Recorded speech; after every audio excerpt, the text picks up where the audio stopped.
하나님의 말씀 봉독해 드리겠습니다. 마태복음 22장 37절로 40절 말씀입니다.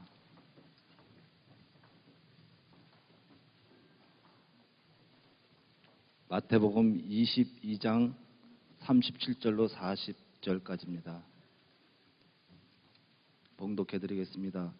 예수께서 이르시되 내 마음을 다하고 목숨을 다하고 뜻을 다하여 주 너의 하나님을 사랑하라 하셨으니 이것이 크고 첫째 되는 계명이요 둘째도 그와 같으니 내 이웃을 내 자신과 같이 사랑하라 하셨으니 이 두 계명이 온 율법과 선지자의 강령이니라. 아멘.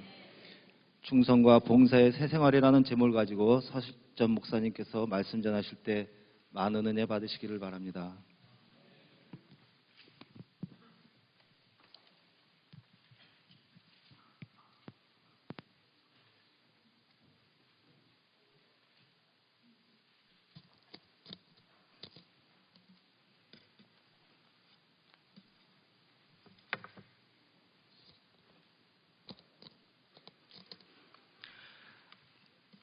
죽음 앞에 둔 한 환자가 의사에게 조심스럽게 묻습니다. 선생님은 무언가를 후회한 적이 있나요? 후회라고요? 네, 후회요. 그는 쏟아지는 졸음을 간신히 떨치고 죽음의 사실을 힘껏 밀어내듯 고개를 끄덕입니다. 선생님은 후회 같은 거 안 하시죠? 하지요, 후회. 정말요? 네, 후회합니다. 나는 딱딱하게 굳어있던 표정을 풀고 살짝 미소를 짓습니다. 이 미소는 자조가 아니라 나 역시 후회하고 또 뉘우치는 나약한 인간임을 시인하는 체념의 뜻이 담겨 있습니다.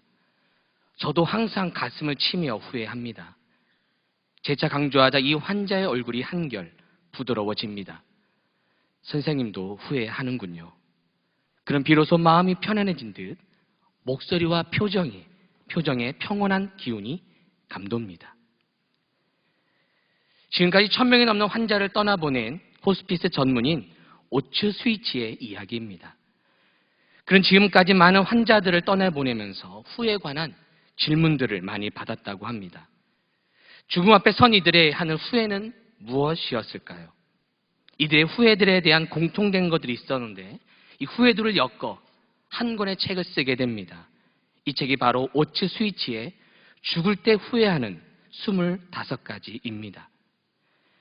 책의 내용을 잠시 살펴보면 가장 많이 하는 후회가 바로 첫 번째 후회가 아닐까 합니다.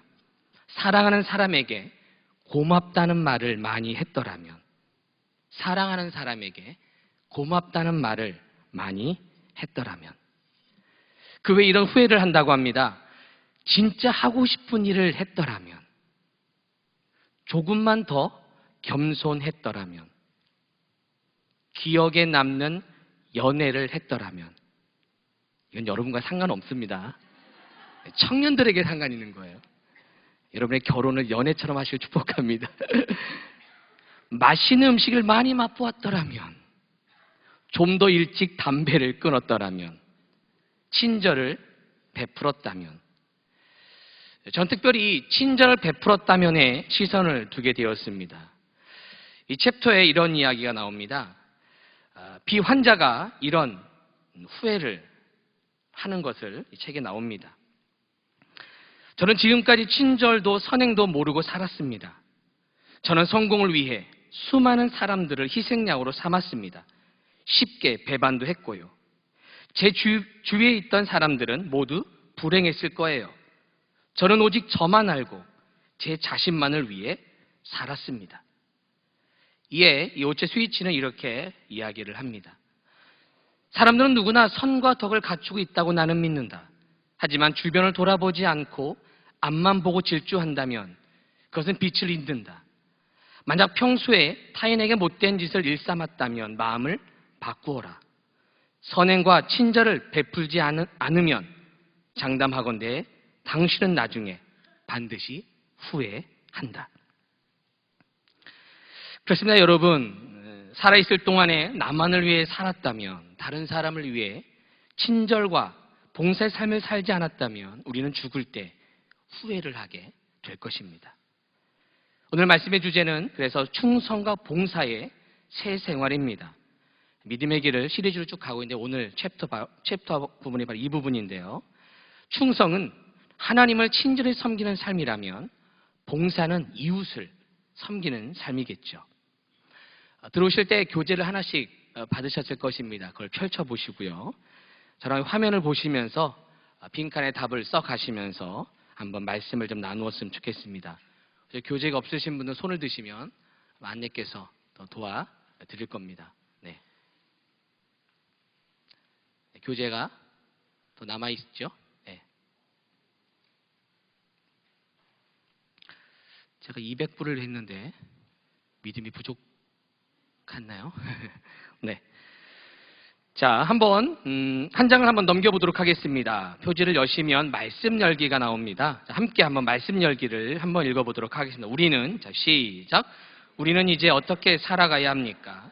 이번 과에서는 이 땅에서 우리가 어떤 일을 하면서 이웃과 더불어 살아갈 것인가를 묻고 있는 것입니다.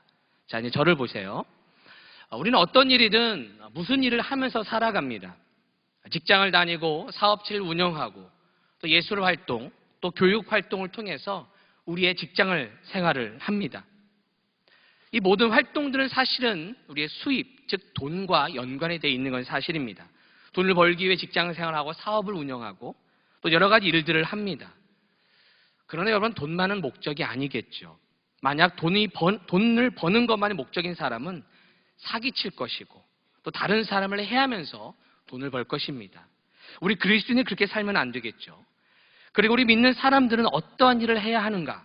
어떤 직장, 어떤 사업, 어떤 일을 통해서 이 땅에 사람들과 더불어 살 것인가에 대한 질문을 하게 되는 것입니다. 그래서 어떤 일을 해야 되는가? 누가 좋아하는 일을 하라는 거죠? 하나님이 좋아하시는 일을 하라는 겁니다. 자, 그렇다면 하나님이 좋아하시고 기뻐하시는 일은 어떤 일일까? 그 기준 두 가지를 오늘 교재를 통해 볼 수가 있습니다. 그 기준 두 가지입니다. 첫 번째는 수직적으로는 무슨 성이 있고 종교성, 공간적으로는 공익성이 있어야 된다는 것입니다. 즉 종교성은 말씀에 어긋나지 말아야 된다는 것이죠. 공익성은 많은 사람들에게 유익을 주고 공공의 유익이 되는 일들을 하라는 것입니다. 자, 한번 팔을 한번 들어보세요. 자, 팔을 다 들어보세요. 네. 자, 위로 딱 한번 해보세요. 위. 이게 바로 종교성. 시작. 자, 팔을 딱 옆으로 하시고. 이게 뭐라고요? 공익성. 그래서 수직적으로는 바로 하나님을 바라보는 종교성을 가리키는 것이고, 팔을 펴서는 이 공익성을, 그래서 모두가 다 더불어 살 수 있는 그런 일을 하라는 것입니다. 실제 제가 경험한 일입니다. 우리 교회에 한 3가족이 등록했어요. 여자 성도님이 등록하셨는데 후에 3가족 신방을 요청하셔서 그 가정 신방을 갔어요. 이런저런 얘기하다가 남편이 어떤 일을 하십니까? 남편의 사업을 위해 기도해 드릴게요 라고 얘기했는데 이 아내분 이런 말씀 하시는 거예요. 좀 주저주저 하시면서 사실은 남편이 성인용 게임방을 운영하고 있어요.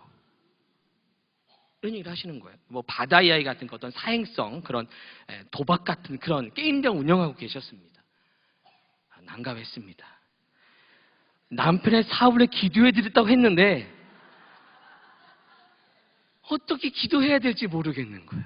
그렇다고 하나님, 이 남편의 사업장을 축복해 주시옵소서. 도박장 운영하고 있습니다.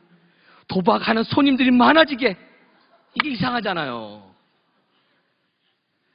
이런 일 하나님이 기뻐하시는 일이 아니죠. 종교성도 바로 공익성도 없는 것입니다. 그러게 어떤 일을 하나님이 기뻐하실까요? 바로 2번입니다. 하나님께서 전적으로 도와주신 일의 특징이 있다는 거예요. 4가지 특징인데요. 첫 번째가 뭐죠? 하나님의 목적에 부합하고 있는가? 하나님의 목적에 부합되고 있는 일을 찾으라는 거죠. 자, 에베소서 1장 9절입니다. 1장 9절 시작.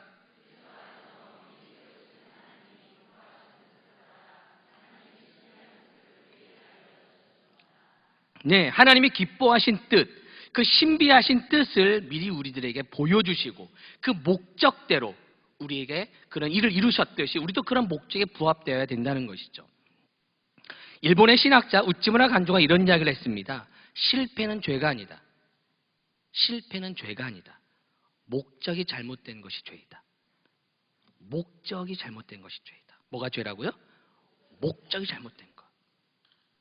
두 번째, 하나님의 계획이었는가 하는 보시는 것. 하나님의 계획이 있는가. 에베소 1장 11절입니다. 시작. 하나님은 그리스도 안에서 우리를 상속자로 삼으셨습니다. 이것은 모든 것을 자기의 원하시는 뜻대로 행하시는 분의 계획에 따라 미리 정해진 일입니다. 하나님도 예수를 보내실 때 그분의 계획 안에서 보내셨듯이 우리도 주님의 계획이 있는가? 내 사업, 내 중심적으로 계획하지 말고 하나님의 계획을 통해서 일을 하라는 것이죠. 세 번째, 하나님의 능력에 의한 것인가라는 점도 확인하라는 겁니다. 자, 요한복음 15장 5절입니다. 시작. 나는 포도나무요 너희는 가지라. 그는 내 안에 내가 그 안에 거하면 사람이 열매를 많이 맺나니 나를 떠나서는 너희가 아무것도 할 수 없습니다. 즉 하나님의 능력을 의지하는 사업, 그런 직장생활, 그런 일을 하나님은 원하시고 그런 일을 하나님은 전적으로 도와주신다는 것입니다. 여러분 그런 믿음 있으십니까? 주님을 떠나서는 아무것도 할 수 없습니다. 주님을 떠나서는 아무것도 할 수 없습니다. 만약 여러분 직장생활하고 사업하실 때 이런 믿음이 없다면 하나님 여러분의 일을 간섭하지 않으신다는 거예요. 어떤 일을 하든 나를 떠나서 너희가 아무것도 할 수 없다는 믿음, 그 능력을 의지하는 믿음을 가질 때 하나님은 도와주시겠다는 것이죠. 네 번째, 하나님의 무엇을 위함인가? 영광을 위함인가를 생각해 보라는 것입니다. 자, 고린도전서 10장 31절입니다. 시작. 그런즉 너희가 먹든지 마시든지 무엇을 하든지 다 하나님의 무엇을 위하여? 영광을 위하여 하라. 영광을 드러내야 된다는 것이죠. 은사에는 세 가지 기준이 있답니다. 세 가지 기준. 첫 번째, 좋아하는가. 여러분 은사, 달란트가 무엇이 있는가 찾을 때는 세 가지를 보시면 됩니다. 첫 번째는 좋아하는가. 두 번째는 잘하는가. 좋아는 하는데 잘못하면 안 됩니다. 나 노래 부르는 거 좋아. 노래를 못해. 그럼 아무나 쓰면 안 됩니다. 그죠? 좋아도 해야 되고 잘해야 되죠. 한 가지 더 있습니다. 옳은 일인가?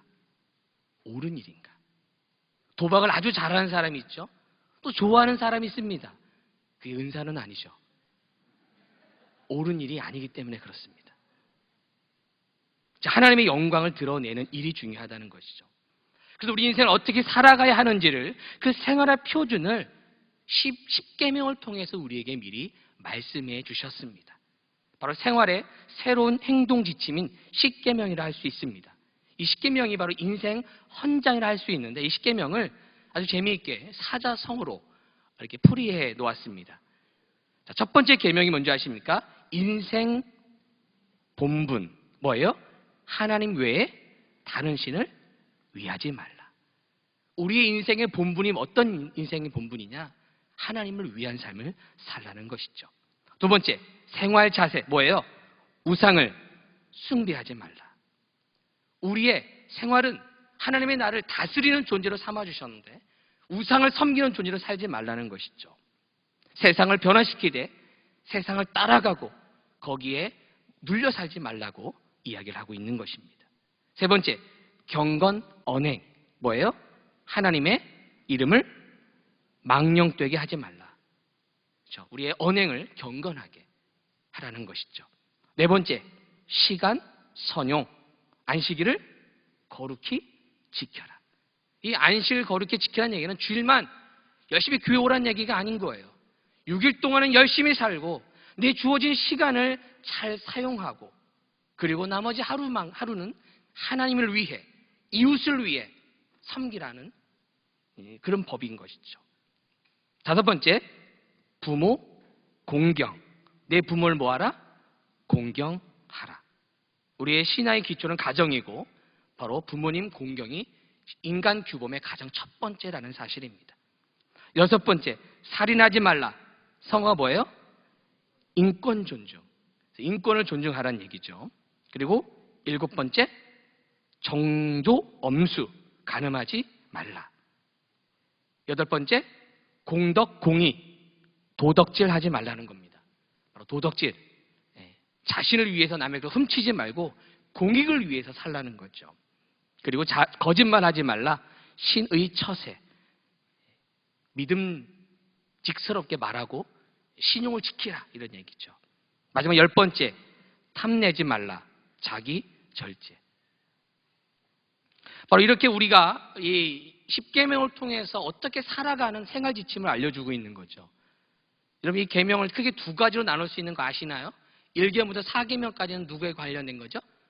그렇죠. 하나님에 대한 거. 5계명에서 10계명까지는 사람에 관계된 거. 그래서 1계명, 3계명은 하나님 사랑.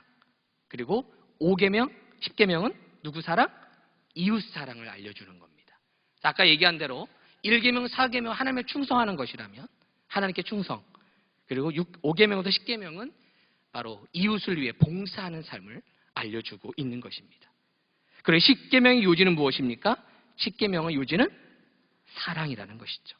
하나님 사랑, 이웃 사랑.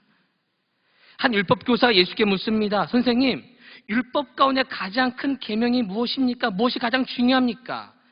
예수께서 그에게 대답하셨습니다. 오늘 본문 말씀이죠. 다시 한번 읽어볼까요? 자, 마태복음 22장 37절에서 40절입니다. 시작.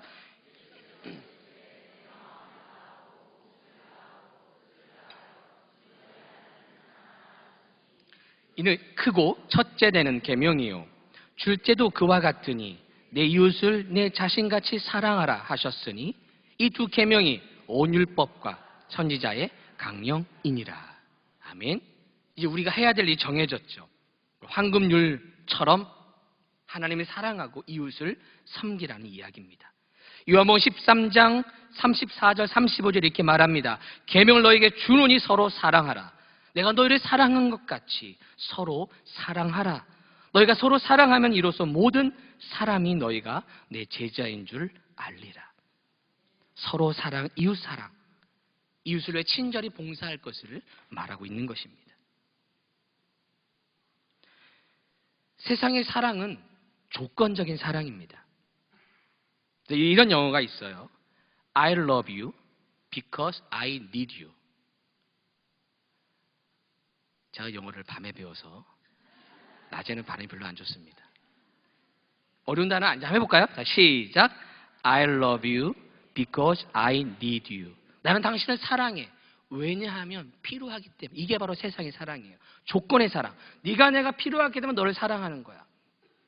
하지만 하나님이 주신 우리 기독교의 사랑이 뭔지 아십니까? 이게 바뀌어져요. I need you because I love you. 시작. 여러분도 영어를 밤에 배우셨군요. 하나님을 사랑하기 때문에 섬겨주는 거죠. 도움이 되어주는 겁니다. 조건의 사랑이 아니라 내가 그분을 사랑하기 때문에 도와주는 거고 필요해서가 아니라 그분을 진실이 섬겨주는 것이죠. 남을 위해 살아가는 사람들이 진정한 그리스도인인 것이죠. 남을 위해 사는 사람들. 자, 그래서 고린도전서 10장 33절에 이렇게 말씀합니다. 함께 읽어볼까요? 시작.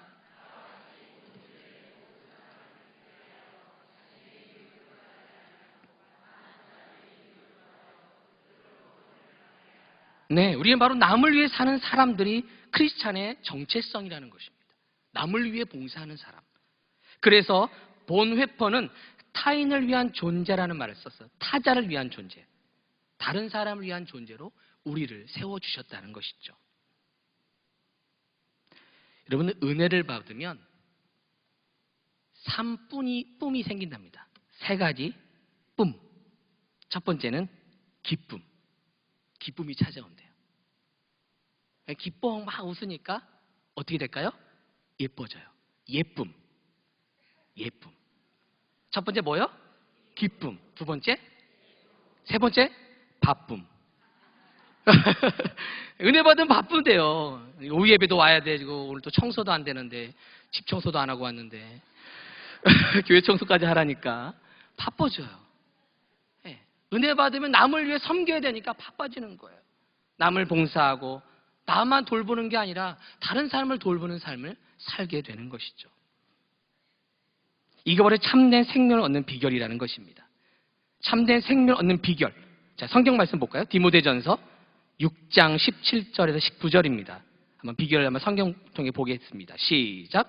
내가 이 세대에서 부한 자들을 명하여 마음을 높이지 말고 정함이 없는 재물에 소망을 두지 말고 오직 우리에게 모든 것을 후히 주사 누르게 하시는 하나님께 두며 선을 행하고 선한 사업을 많이 하고 나누어 주기를 좋아하며 너그러운 자가 되게 하라. 이것이 장래에 자기를 위하여 좋은 터를 쌓아 참된 생명을 취하는 것이니라. 참된 생명 어디서 취한다는 거예요? 바로 그 18절. 선을 뭐하고? 선한 사업을 어떻게 하고요? 많이 하고 나눠주기를 좋아하고 너그러운 자가 될 때 이게 참된 생명을 얻는 길이라는 거예요. 성경은 이야기합니다. 성경은 받는 것을 가르쳐주는 책이 아니라 주는 것을 가르쳐주는 책이다. 성경은 받는 것을 가르쳐주는 책이 아니라 주는 것을 가르쳐주는 책이다. 시작.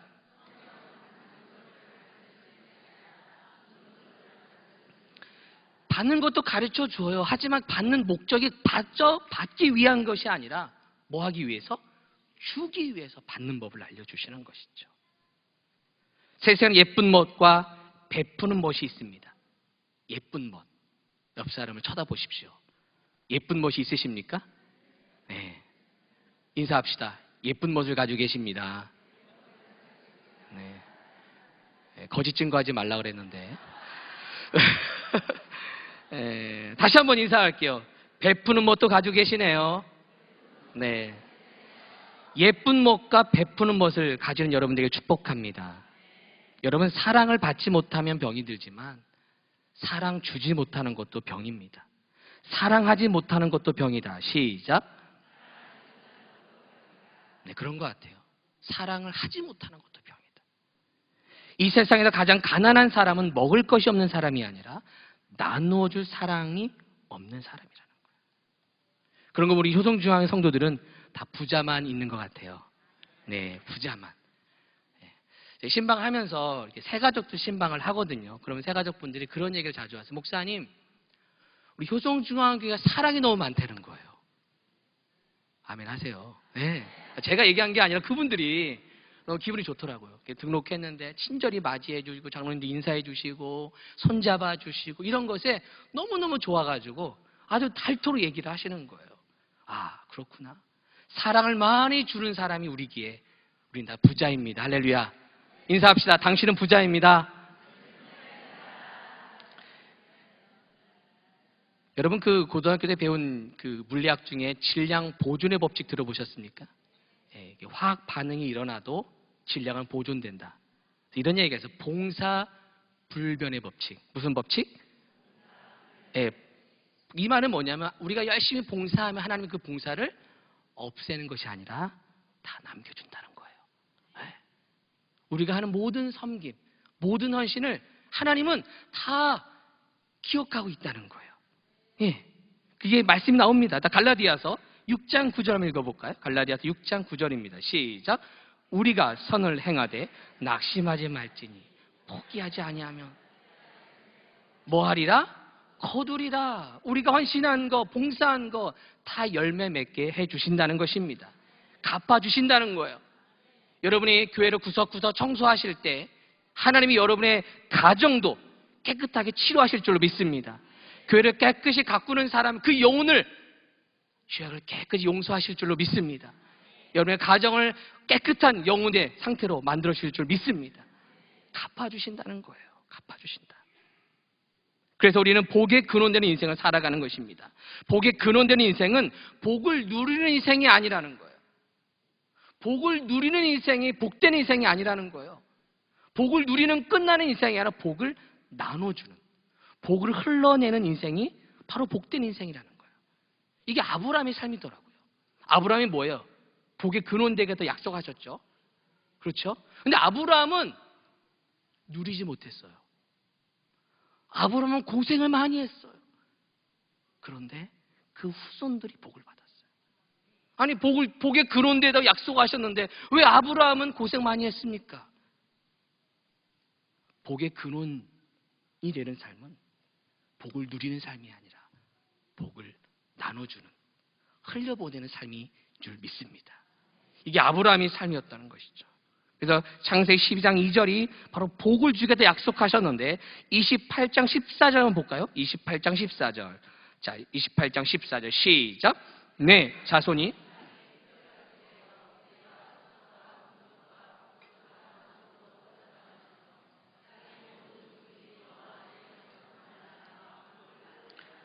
그렇죠. 모든 족속 내 자손이 복을 받을 것이다. 아브라함은 고생했지만, 우리는 고생했지만 우리 후손들은 우리로 말미암아 복을 받을 줄 믿습니다. 이게 우리 크리스찬의 복에 근원되는 인생인 거예요. 그래서 우리의 복은 우리의 인생은 그래 이런 표현을 합니다. 복덕방 주인이다. 우리 뭐라고요? 복덕방 주인이다. 그 부동산 중개하시는 분이 집 소개하고 자기가 그걸로 사나요? 아니죠. 누구한테 소개해주죠. 좋은 집을 다 소개해주고 자기는 못 살죠. 요즘 가끔 자기가 살고 또 파는 분들도 계시지만, 그렇죠. 우리 인생은 그런 인생이다. 내가 사는 것이 아니라 다른 사람을 살도록 연결해주는 역할을 하는 사람이다. 과실수를 심는 사람은 그 과일을 모두 따먹지 않죠. 후대에게 먹도록 하는 삶인 것이죠. 아브라함이나 모세는 가나안 땅에서 안주하며 살지 않았죠. 그럼 고생했지만 그 후손들이 복을 받았습니다. 복은 내가 받았지만 누리는 사람은 내가 아니라 다른 사람인 것이에요. 이 하나님의 법칙이더라고요. 여러분, 복을 나눠주는 베푸는 인생 되기를 축복합니다. 잭 캔빌드와 마크 빅터 한센이 지은 마음을 열어주는 101가지 이야기의 그 책에 이 댄 클라크라는 사람이 자신의 어린 시절에 경험했던 한 에피소드를 소개합니다. 내가 10대였을 때 일이다. 어느 날 나는 아버지와 함께 서커스를 구경하기 위해 매표소 앞에 줄을 서 있었다. 표를 산 사람들이 차례대로 서커스장 안으로 들어가고 마침내 매표소와 우리 사이에 한 가족만이 남았다. 그 가족은 무척 인상적이었다. 12살 이하의 아이들이 무려 8명이나 되는 대식구였다. 분명히 말할 수 있는 것은 그들은 결코 부자가 아니라는 것이다. 하지만 그들이 입고 있는 옷은 비싸지 않아도 깨끗했고 아이들의 행동에는 기품이 있었다. 아이들은 둘씩 짝을 지어 부모 뒤에 손을 잡고 서 있었다. 아이들은 그날 밤 구경하게 될 어릿광대와 코끼리 그리고 온갖 고개들에 대해 흥분한 목소리로 이야기를 나누고 있었다. 그들이 전에는 한 번도 서커스를 구경한 적이 없었다는 것을 알 수 있었다. 그날 밤은 그들의 어린 시절에 결코 잊지 못할 추억이 될 것이 틀림없었다. 아이들의 아버지와 어머니는 자랑스러운 얼굴로 맨 앞줄에 서 있었다. 아내는 남편의 손을 잡고 자랑스럽게 남편을 바라보았다. 그 표정은 이렇게 말하는 듯했다. 당신은 멋진 가장이에요. 이때 매표소의 여직원이 남자에게 몇 장의 표를 원하느냐고 물었다. 남자는 목소리 힘을 주어 자랑하듯 말했다. 네, 우리 온 가족이 서커스 구경할 수 있도록 어린이표 8장과 어른표 2장을 주세요. 여직원이 입장료를 말했다. 그 순간 아이들의 어머니는 잡고 있던 남편의 손을 놓고 고개를 떨구었다. 남자의 입술이 가늘게 떨렸다. 남자는 매표소 창구에 몸을 숙이고 다시 물었다. 방금 얼마라고 했소? 매표소 여직원이 다시 금액을 말했다. 남자는 그만큼의 돈을 갖고 있지 않은 듯 분명했다. 그러나 이제 와서 어떻게 아이들에게 그 사실을 말할 것인가? 한껏 기대에 부푼 아이들에게 이제 와서 서커스를 구경할 돈이 모자란다고 말할 수는 없는 일이었다. 이때였다. 상황을 지켜보던 나의 아버지가 말없이 주머니에 손을 넣더니 $20짜리 지폐를 꺼내 바닥에 떨어뜨렸다. 그런 다음 아버지는 몸을 숙여 그것을 다시 주워 들더니 앞에 있던 남자의 어깨를 두드리며 말했다. 여보시오 선생님, 방금 당신의 호주머니에서 이것이 떨어졌어. 남자는 무슨 영문인지 금방 알아차렸다. 그는 결코 남의 적산을 요구하지 않았지만 절망적이고 당황스러운 그 상황에서 아버지가 내밀어 준 돔의 손길은 실로 큰 의미를 가진 것이었다. 남자는 아버지의 눈을 똑바로 바라보더니 아버지 손을 잡았다. 그리고 $20 지폐를 꼭 움켜 잡으며 떨리는 목소리로 말했다. 고맙습니다, 선생님. 이것은 나와 내 가족에게 정말 큰 선물이 될 것입니다. 남자의 눈에서는 눈물이 글썽거렸다. 그들은 곧 표를 사서 서커스장 안으로 들어갔다. 나와 아버지는 차를 타고 그냥 집으로 돌아와야만 했다. 그 당시 우리 집 역시 전혀 부자가 아니었다. 그날 밤 우리는 서커스 구경은 못했지만 우리의 마음은 결코 허전하지 않았다. 전 설교 서두에 죽을 때 후회하는 25가지 책에 대한 내용으로 시작했습니다. 여러분 그것 알고 있습니까? 성경에도 죽을 때 후회하는, 지금 마지막 주님 앞에 섰을 때 후회하는 사람들의 이야기가 성경에 등장합니다. 마태복음 25장 41절 46절입니다. 한번 같이 읽어볼까요? 자, 시작. 또 왼편에 있는 자들에게 이르되 저주를 받은 자들아, 나를 떠나 마귀와 그 사자들을 위하여 예비된 영원한 불에 들어가라. 내가 줄일 때 너희가 먹을 것을 주지 아니었고 목마를 때 마시게 하지 아니하였고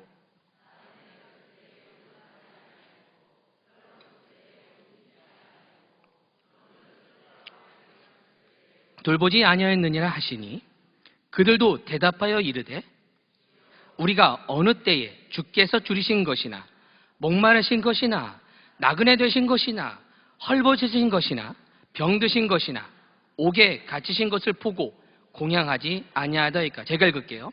이에 임금이 대답하여 이르되 내가 진실로 너에게 이르노니 이 지극히 작은 자 하나에게 하지 아니한 것이 곧 내게 하지 아니한 것이니라. 그들은 영벌에 의인들은 영생에 들어가리라 하시니라. 이들이 얼마나 후회했을까요, 여러분?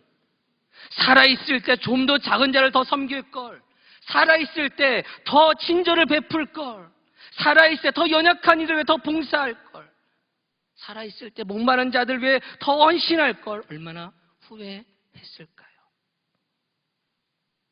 사랑하신 성도 여러분, 그리고 선교국 회원 여러분, 지금 나에게 주어진 시간이 주어졌을 때 하나님께 충성하는 성도들 되시기를 바랍니다. 내게 시간이 주어졌을 때 교회를 세우는 믿음의 일터의 사역자로 섬기신 여러분 되길 축복합니다.